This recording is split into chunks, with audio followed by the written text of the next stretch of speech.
আপনারা সবাই সঙ্গে ছিলেন, কাজে আমার নতুন করে বলতে হবে না। যা যা দৃশ্য, যা যা কথাগুলো বলা হয়েছে, এটা বর্ণনা যদি দিতে হয়, শব্দ যদি ব্যবহার করতে হয়, তাহলে বলতে হবে এটা বিভৎস দৃশ্য।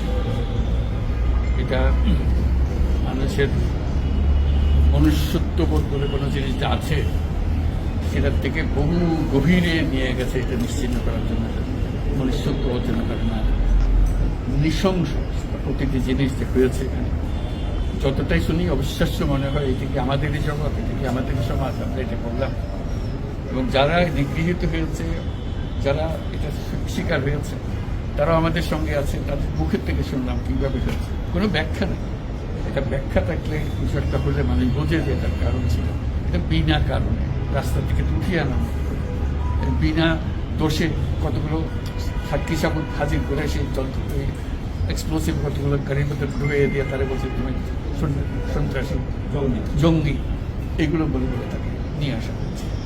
এবং এইরকম ইন্টারোগেশন সেল, এরকম টর্চার সেল, এরকম টর্চার সেল সারা বাংলাদেশ জুড়ে আছে। সেটাও শুনলাম আজকে। আমার ধারণা ছিল যে এখানে আয়নাগর বলতে যে কয়েকটা আছে, এখন শুনতেছি এই আয়নাগরের বিভিন্ন ভার্সন সারা দেশ জুড়ে আছে।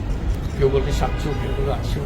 এটি সংখ্যাও নিরূপণ করা যায়নি কতটা আছে, কতটা জানা আছে, কতটা অজানা রয়ে গেছে সেই জিনিস। আমরা এমনি শুনি আইএমএ জাহেলিয়াত বলে একটা কথা আছে। এই গত সরকার এই আইএমএ জাহেলিয়াতকে প্রতিষ্ঠিত করে গেছে সর্বক্ষেত্রে। এটা তার একটা নমুনা। আর আমি কমিশনকে ধন্যবাদ জানাচ্ছি, তারা বহু কষ্ট করেছে। অন্যান্য কমিশন তো তারা করেছে, অন্তত তারা নিজেদের ঘরে বসে করতে পেরেছে। এদেরকে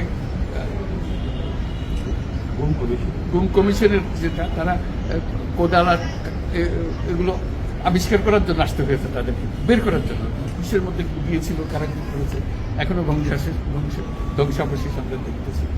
কাজে আমরা দেশের যে চূড়ান্ত অবনতি, চূড়ান্ত রূপ দেখলাম, সর্বক্ষেত্রে এটা তার একটা প্রতিচ্ছবি।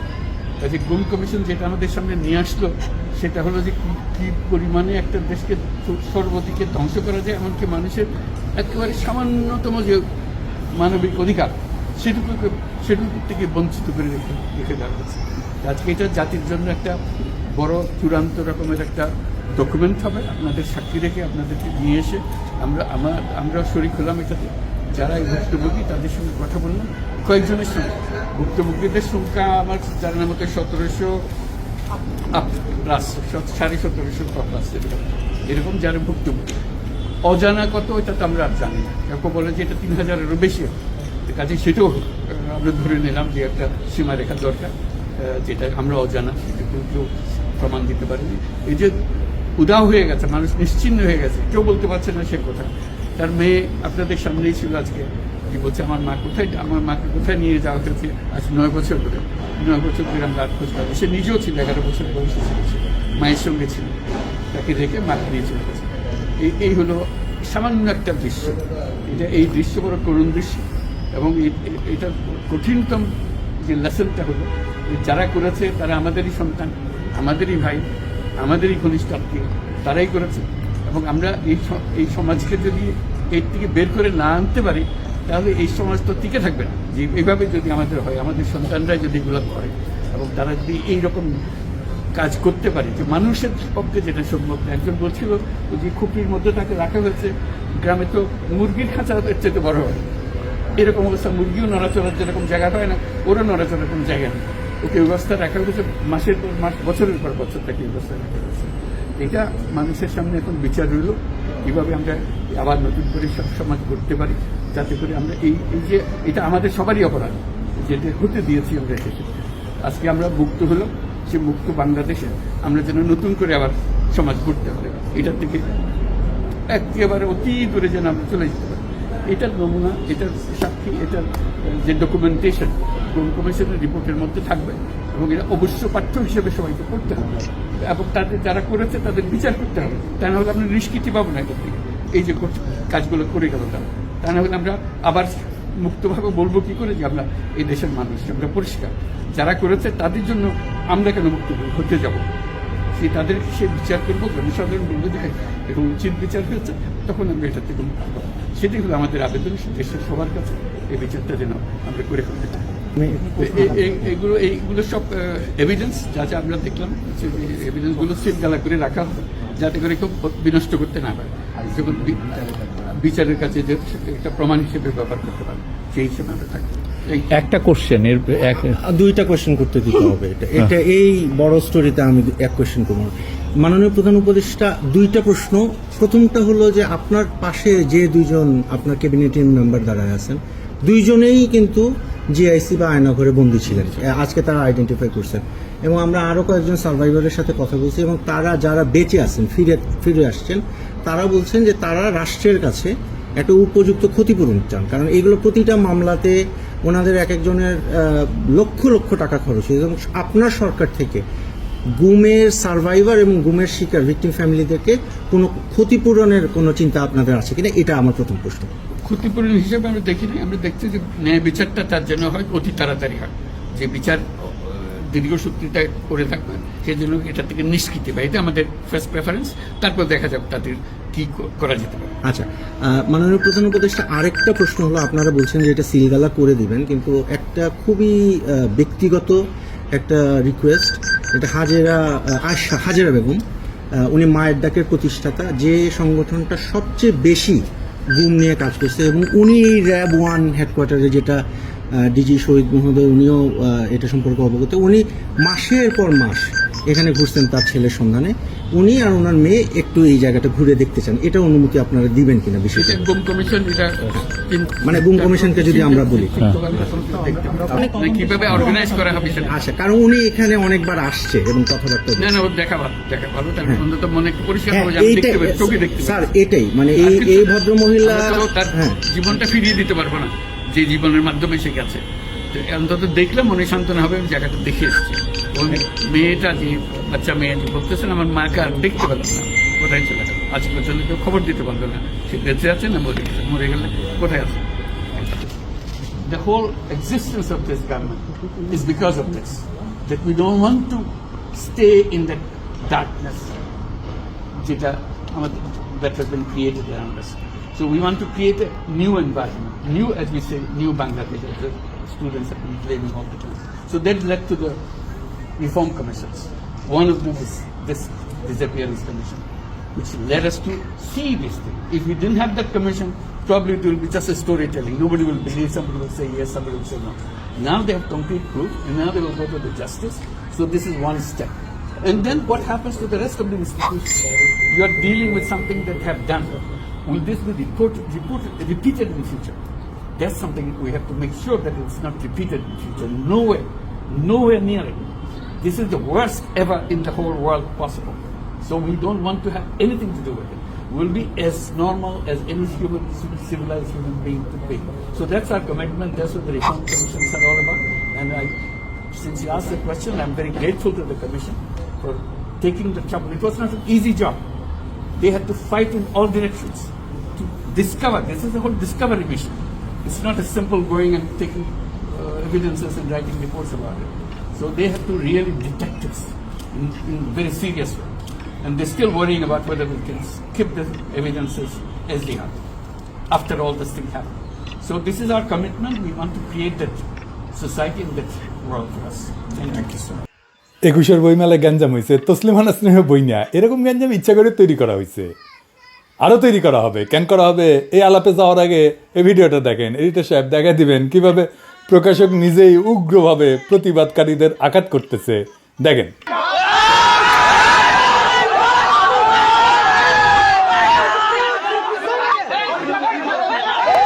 যে স্টল ঘুরিয়ে দেওয়া হবে, এটা কি সাম্যবাদ?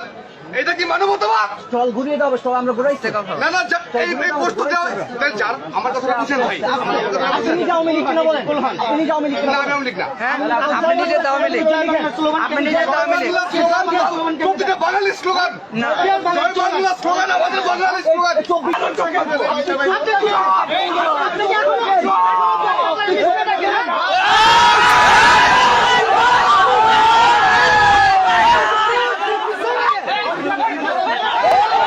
এই ভিডিওটা ভাইরাল হওয়া দরকার ছিল, কিন্তু হয় নাই। এই প্রকাশক ভব সেলটার গায়ে হাত তুলিছে, আবার দেখেন এডিটর সাহেব, সে জয় বাংলা স্লোগানও দিছে, মৌলবাদী গালি দিছে, গায়ে হাত তুলিছে, তারপরে কিন্তু হুজুরেরা স্টল ভাঙে নাই। ভব সব রকমভাবে ট্রাই করছে উস্কানি দিতে। এই ঘটনার সাথে সাথে কলকাতার আনন্দবাজার নিউজ করে বাংলাদেশে নিউজ হওয়ার আগে, মানে আনন্দবাজারের লোক হাজির ছিল ওইখানে, তাই সেই সিন ক্রিয়েট করেছে, গলা ফুলায় জয় বাংলা স্লোগান দিছে। সেই জয় বাংলা স্লোগান যা খুনি হাসিনার আদালতের মাধ্যমে স্লোগান দেওয়াকে বাধ্যতামূলক করেছিল, সেই স্লোগান, সেই ফ্যাসিবাদের স্লোগান এখন আদালতের মাধ্যমে জয় বাংলা স্লোগান দেওয়াকে ক্রিমিনাল অফেন্স হিসেবে ঘোষণা করতে হবে। আর তা না পারলে জনতার আদালতের মাধ্যমে জয় বাংলা স্লোগান দেওয়াকে ক্রিমিনাল অফেন্স হিসেবে আমরাই ঘোষণা করে দিলাম। কেন করলাম আসেন সেই আলাপে দেখি।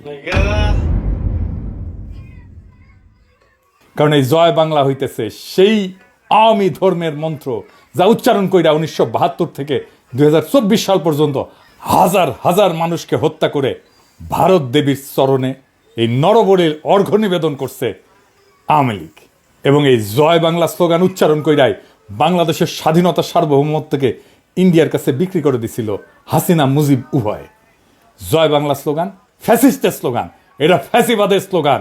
কেউ যদি এখন জার্মানিতে প্রকাশ্যে নাৎসি পার্টির স্লোগান হেল হিটলার কয় বা জয় হিটলার কয়, তাহলে ইউরোপীয় এই আলোকিত এনলাইটেন্ড সেকুলার লিবারেল প্রগতিশীল আইন কি তাদের কোলে তুলে নাচবে? ইন্ডিয়া এবং আওয়ামী লীগ মুক্তিযুদ্ধ নিয়ে স্বাধীনতা নিয়ে যে বয়ান তৈরি করছে, ওই ইতিহাসকে দুমরায় মুসরায় থ্যাতলায় দেবো, বুলডোজার দিয়ে গুড়ায় দেবো, তছনছ করে দেবো, একেবারে 32 বানায় দেবো। আমরা মুজিব নামের ফ্যাসিস্ট ফেটিশ আইকন, আমরা সেকুলারিজম নামের ইসলাম কোপানির ইন্ডিয়ান মূর্তিটারে ভাঙ্গা গুড়া গুড়া করে দেব। মাত্র 6 মাস আগে কি বিভৎস গণহত্যা চালাইছে হাসিনার খুনি বাহিনী আর ছাত্রলীগ যুবলীগের অস্ত্রধারীরা। পুলিশ আমাদের মেয়েদের তুলে নিয়ে হ্যারাস করছে গণহারে। আমি ডেইলি স্টারকে ধন্যবাদ জানাই এই রিপোর্ট করার জন্যে, যদিও আমরা ওর উপরে বিলাত, কিন্তু এই রিপোর্টটা ভালো করেছে। কিন্তু আমার কাছে যে স্টেটমেন্ট আছে এই হতভাগ্য মেয়েটার, তার ভগ্নাংশ এই রিপোর্টে উঠে আসছে। আমি আশা করবো ডেইলি স্টার রাগঢাক না কইরা পুরা ঘটনা দুনিয়ার সামনে তুলে ধরবে। যে সমস্ত পশ্চিমা দূতাবাস কিছু হইলেই ফোন মারে প্রফেসর ইউনূসের সরকারের লোকজনদেরকে, তাদের বলতে হবে এই সময় আমাদের বাচ্চাদের রক্ষা করার জন্য কি করছিলা, এখন সেই ফ্যাসিস্টদের রক্ষা করতে আসছে কোন নৈতিক অধিকারে? তো 21-এর বইমেলার ঘটনা নিয়ে মাহফুজ স্ট্যাটাস মারিছে, আসেন সেটা নিয়ে আলাপ করি। মাহফুজ জনতাকে মব বলে উল্লেখ করছে, তাদের ডেভিল বা শয়তান বলে বিবেচনা করা হবে উল্লেখ করছে, তাদের শক্ত হাতে দমন করা হবে, এটাই নাকি শেষ অনুরোধ মাহফুজের। কি আর বলবো ছোট ভাই মাহফুজ, এই এনার্জি আর এই হ্যাডম আওয়ামী ফ্যাসিস্টদের বিরুদ্ধে দেখাইলে ভালো হইতো না? প্রফেসর ইউনূস তো নিজেই বলছেন সরকারের মধ্যে স্বৈরাচারের লোক আছে। শুনো, তুমি নিজেই শোনো, শুনছো কিনা জানি না। তোমরা বলার সময় বলেছো যে আমাদের এখানে স্বৈরাচারী সরকারের লোক বসে আছে, আমাকে এই করছে। তারা চলে যায় নাই। তোমরা বলছো যে তার সরকারে আছে, আমি বলছি তোমার গ্রামেও আছে। শুধু সরকারকে দেখি আমি চলে গেলাম ওই সরকারে আছে, তারা কিছু করতে পারতেছে না। তোমার গ্রামে আছে, তুমি কিছু করতে পারছো? তুমি তো দুঃখ করতে এসছো আজকে। কাজে সেই তেজ আসতে হবে না, এদেরকে জায়গা দেবো না আমরা কোথাও।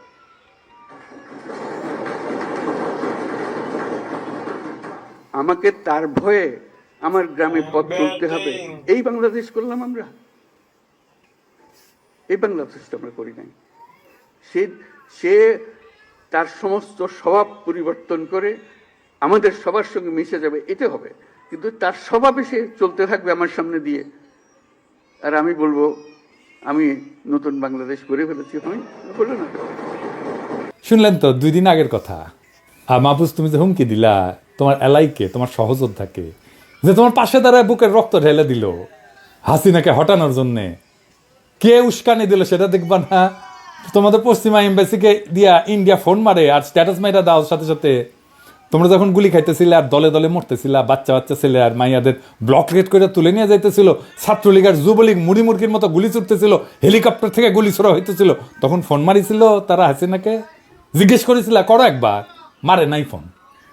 তাই পশ্চিমে বাংলাদেশের ইমেজ কি হইল এটা নিয়ে উতলা হইও না, বরং সাকসেসফুলি ফ্যাসিবাদকে নির্মূল করতে পারলে পশ্চিমা লিবারেলরা তোমার গুরু মানবে, তোমার মডেল মাইনা চলবে। ইসলামপন্থীরা রক্ত দিতেছে অনেক আগে থেকে, 2013 থেকে। ওরা হাসিনা মোদিরে ডরায় নাই, ওদের তুমি কিসের ভয় দেখাও মাহফুজ? ওরা কি ডর পায়? পায় না। ইসলামপন্থীরা আমাদের ফ্যাসি বিরোধী লড়াইয়ের সবচেয়ে গুরুত্বপূর্ণ শক্তি, তার সাথে বিবাদে যাইও না। রাজনীতি কিন্তু যুক্তিতর্ক না, রাজনীতি দিল আর দরদের বিষয়। তোমার বন্ধুদের অন্তরের খোঁজ রাখতে হবে। তুমি যাদের খুশি করতে গিয়া পরীক্ষিত বন্ধুদের অন্তরে দাগা দিছো, তারা এটা হতভম্ব, বিষাদগ্রস্ত। তোমার এই বিষয়ে একটা জরুরি কথা বলি আর কি, এটা সরকারের সবার জন্যই প্রযোজ্য। ইসলামপন্থীদের সাথে কেমন আচরণ করবে প্রফেসর ইউনূসের সরকার, সেটা ঠিক করতে পারবে, এটা এখনো মনে হয় ঠিক করতে পারে না।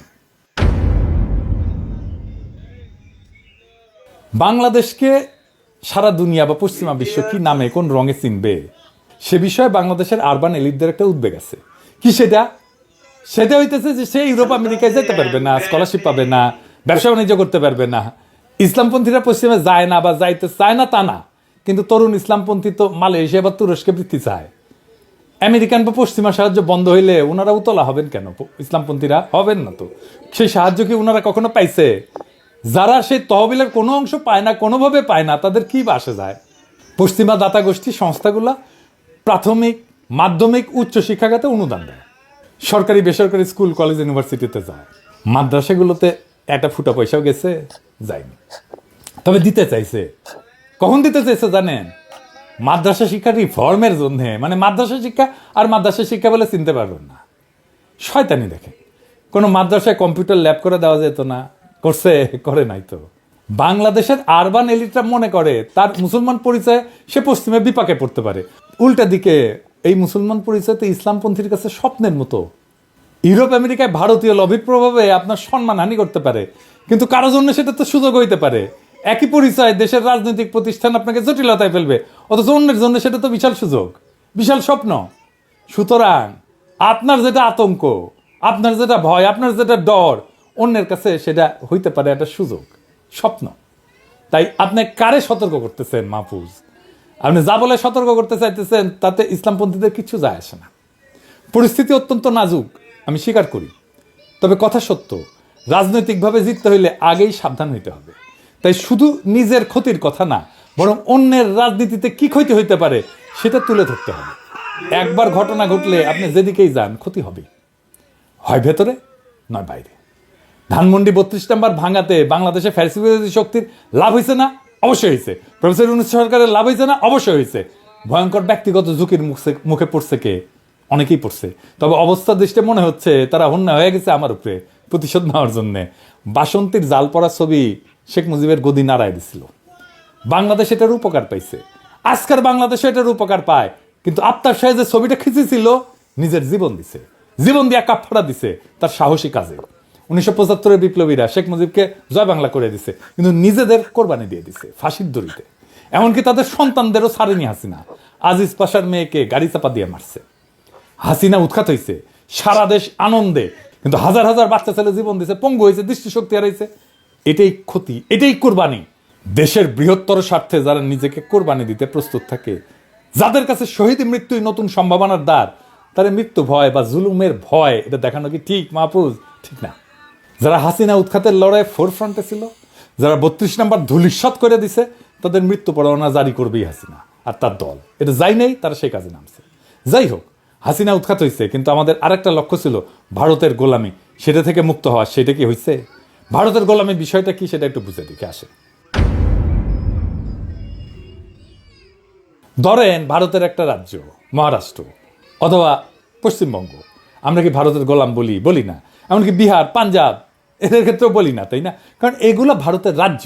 তেমনি আমরা টেক্সাসকে যুক্তরাষ্ট্রে গোলাম বলি না। বরং কানাডা বা ব্রিটেন যখন আমেরিকার পররাষ্ট্রনীতির ছায়ায় চলে, তখন লোকে তাদেরকে তাবেদার বলে, আমেরিকার তাবেদার, যদিও গোলাম শব্দটা ব্যবহার করে না। কিন্তু শেখ মুজিব বা শেখ হাসিনার ক্ষেত্রে ভারতের গোলামি কথাটা যখন আসে, তখন তাদের বাংলাদেশকে ভারতের আরেকটা রাজ্যে পরিণত করতে চাওয়া না, বরং বাংলাদেশকে একটা স্বাধীন রাষ্ট্র ধরে নিয়ে আয়, ক্ষমতায় থাকার বিনিময়ে ভারতের প্রতি তাদের আনুগত্য দেখানোর প্রসঙ্গে গোলামি কথাটা বলা। কেন তাদেরকে গোলামি করতে হয়? কারণ তারা বাংলাদেশে জনপ্রিয় না, তারা সবসময় ষড়যন্ত্র করে ক্ষমতায় আসছে। তাই তাদের ক্ষমতায় থাকাটা নির্ভর করে সে কতটুকু গোলামি করতে পারছে। বাংলাদেশের জনগণ যত বেশি তাদের ক্ষমতা থেকে সরাইতে চাইছে, জবাবদিহিতে চাইছে, ততই তারা ভারতের প্রতি আনুগত্যের মাত্রা বাড়ায় দিছে, আর ততই বাংলাদেশের মানুষের উপরে জুলুম হয়েছে। এটাই ভারতের দায়। শেখ মুজিবের বাকশাল আর শেখ হাসিনার অনানুষ্ঠানিক একদলীয় শাসন বা বাকশাল 2.0 এইরকমই ছিল। তারা যখনই ক্ষমতায় যাইতে পারছে, তখনই তারা এই গোলামির এজেন্সি নিছে আর দেশের মানুষের উপরে নির্যাতনের স্টিম রোলার চালাইছে। শেখ মুজিবের আমলে 3 বছরের যে স্বৈরাচার এবং কর্তৃত্ববাদ তৈরি হয়েছিল, হাসিনা সেটাকে টাইনা 15-16 বছরে নিয়ে গেছে। শেখ মুজিব ছিল একজন স্বৈরাচার, আর হাসিনা হইতেছে একটা পূর্ণাঙ্গ শয়তান। এবার আসেন আলাপ করি কেন ধানমন্ডি 32 নম্বর ভাঙাটা জরুরি ছিল। নিজেকে একটা প্রশ্ন করেন, পূর্ব পাকিস্তানের জনগণ যে বিচ্ছিন্ন হয়ে বাংলাদেশ গঠন করলো, এটা কি ন্যায়সঙ্গত ছিল? পাকিস্তানকে দখলদার হিসেবে কখন আমরা দেখা শুরু করলাম? দখলদারকে উৎখাতের জন্য যুদ্ধ করা, এই সমস্ত নৈতিক বৈধতা কোন জায়গা থেকে আসলো? বাংলাদেশের প্রতিষ্ঠা, স্বাধীনতার যুদ্ধ 100% বৈধ ঘটনা। কেন বৈধ ঘটনা? আর এটা বৈধ হয়ে উঠলো কখন? এটা বৈধ হয়ে ওঠে 25শে মার্চের রাতে, তার আগে না। 25শে মার্চ রাতে পাকিস্তান দখলদার শক্তি হিসেবে মাঠে নামে এবং নিজের দেশেরই পূর্বাঞ্চলের নাগরিকদের হত্যা শুরু করে। এই ঘটনায় ইতিহাসে বাংলাদেশ সৃষ্টির বৈধতা দেয়। ফলে পূর্ব পাকিস্তানের নাগরিকদের বাংলাদেশি হয়ে ওঠা এবং দখলদারদের উৎখাতের জন্য যুদ্ধ করাটা বৈধ হয়ে ওঠে। 25শে মার্চের আগে বাংলাদেশ রাষ্ট্র প্রতিষ্ঠার বৈধতা তৈরি হয়নি। তার আগে সংঘাত ছিল, কিন্তু সমঝোতার সম্ভাবনা ছিল পাকিস্তানের কাঠামোর মধ্যেই। 1952 সালে যে গভর্নর হাউস থেকে বাংলাদেশের মানুষের উপরে জুলুম চালানো হয়েছিল, সেই গভর্নর হাউসকে পরবর্তীতে বাংলা একাডেমি বানায় দিল। হাসিনার গণভবনকে যেভাবে জাদুঘর বানায় দেওয়া হয়েছে, ঠিক একইভাবে আইয়ুব খান রাষ্ট্রীয় প্রচারে রবীন্দ্রসঙ্গীত নিষিদ্ধ করলেন, আর পূর্ব পাকিস্তানের মানুষ পুরা দেশ রবীন্দ্রসঙ্গীতে ভাষায় দিল। ফলাফল, আইয়ুব খান টিকে থাকতে পারল না। সমঝোতা হইল, অন্তর্বর্তী সরকার হিসেবে ক্ষমতায় আসলো ইয়াহিয়া। নির্বাচন হইল, পূর্ব পাকিস্তানের জনগণ পাকিস্তানের নির্বাচনেই ভোট দিল, কেউ কিন্তু বয়কট করে না। বরং অনেকে আওয়ামী লীগকে জাল ভোট পর্যন্ত দিছিল। ইলিয়াস কাঞ্চন হাসিনার নির্বাচনের বৈধতা দিতে গিয়ে ফট করে সেই কথা বলে ফেলছিল। এই যে ফারুক ভাই যেটা বলেছেন যে 70-এর ইলেকশনের সময়, 70-এর ইলেকশনের সময় আমরা নিজেরা ক্যাম্প করেছি এবং আমি ভোটার কিন্তু হইনি, কিন্তু আমি নিজে কিন্তু ফলস ভোট দিয়েছি এবং একটা দুইটা না, অনেকগুলোই দিয়েছি।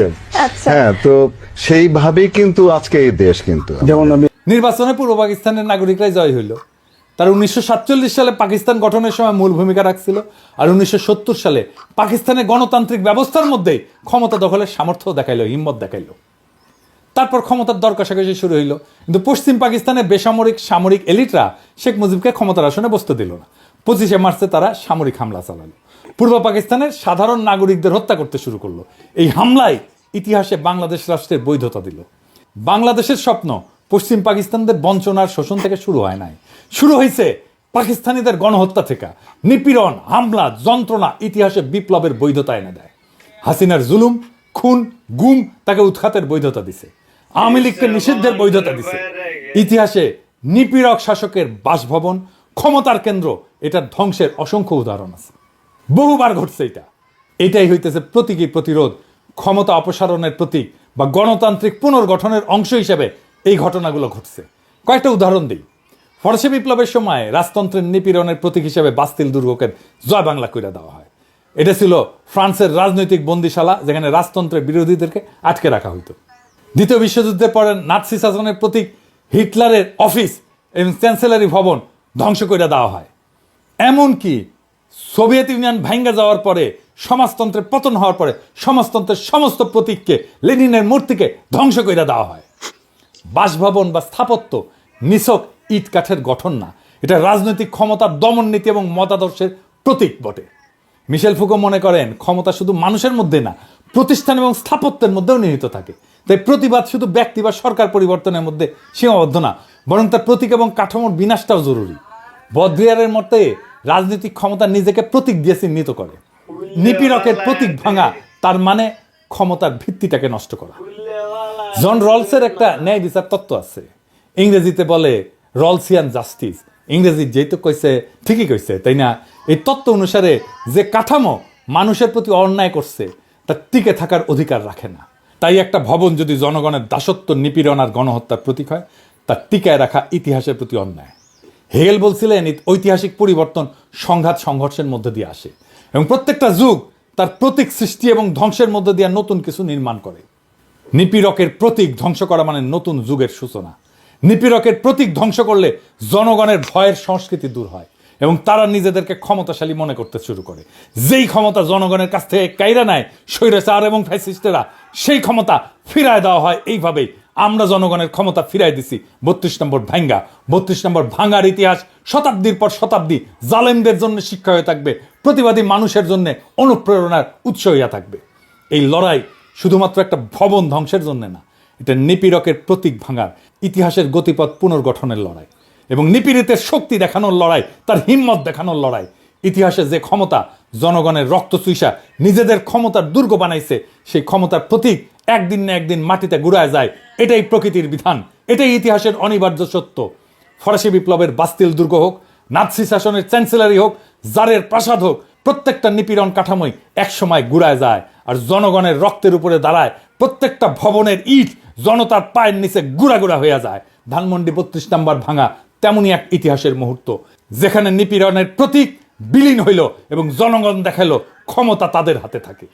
হাসিনা এবং তার আওয়ামী লীগ এই প্রতীক হারায় ছটফট করতেছে মরণ যন্ত্রণায়, কারণ তারা জানে প্রতীক ধ্বংস মানে ক্ষমতা হারানোর শুরু, তাদের আদর্শের পরাজয়। তারা জানে একবার জনগণ বুঝে গেলে যে তাদের ভয় দেখায় শাসন করা সম্ভব না, একবার জনগণ বুঝে গেলে যে ফ্যাসিবাদ শুধু ভয়ের উপরে দাঁড়ায় থাকে, তখন ফ্যাসিবাদ আর ফিরে আসতে পারে না। আজকের এই ঘটনা নিছক একটা ভবন ভাঙা না, এটা ফ্যাসিবাদ ধ্বংসের সাইরেন। এটা ঘোষণা দিচ্ছে নিপীড়কের প্রতীক ভেঙা জনগণ নিজেদের ক্ষমতা পুনঃপ্রতিষ্ঠিত করতে শুরু করছে।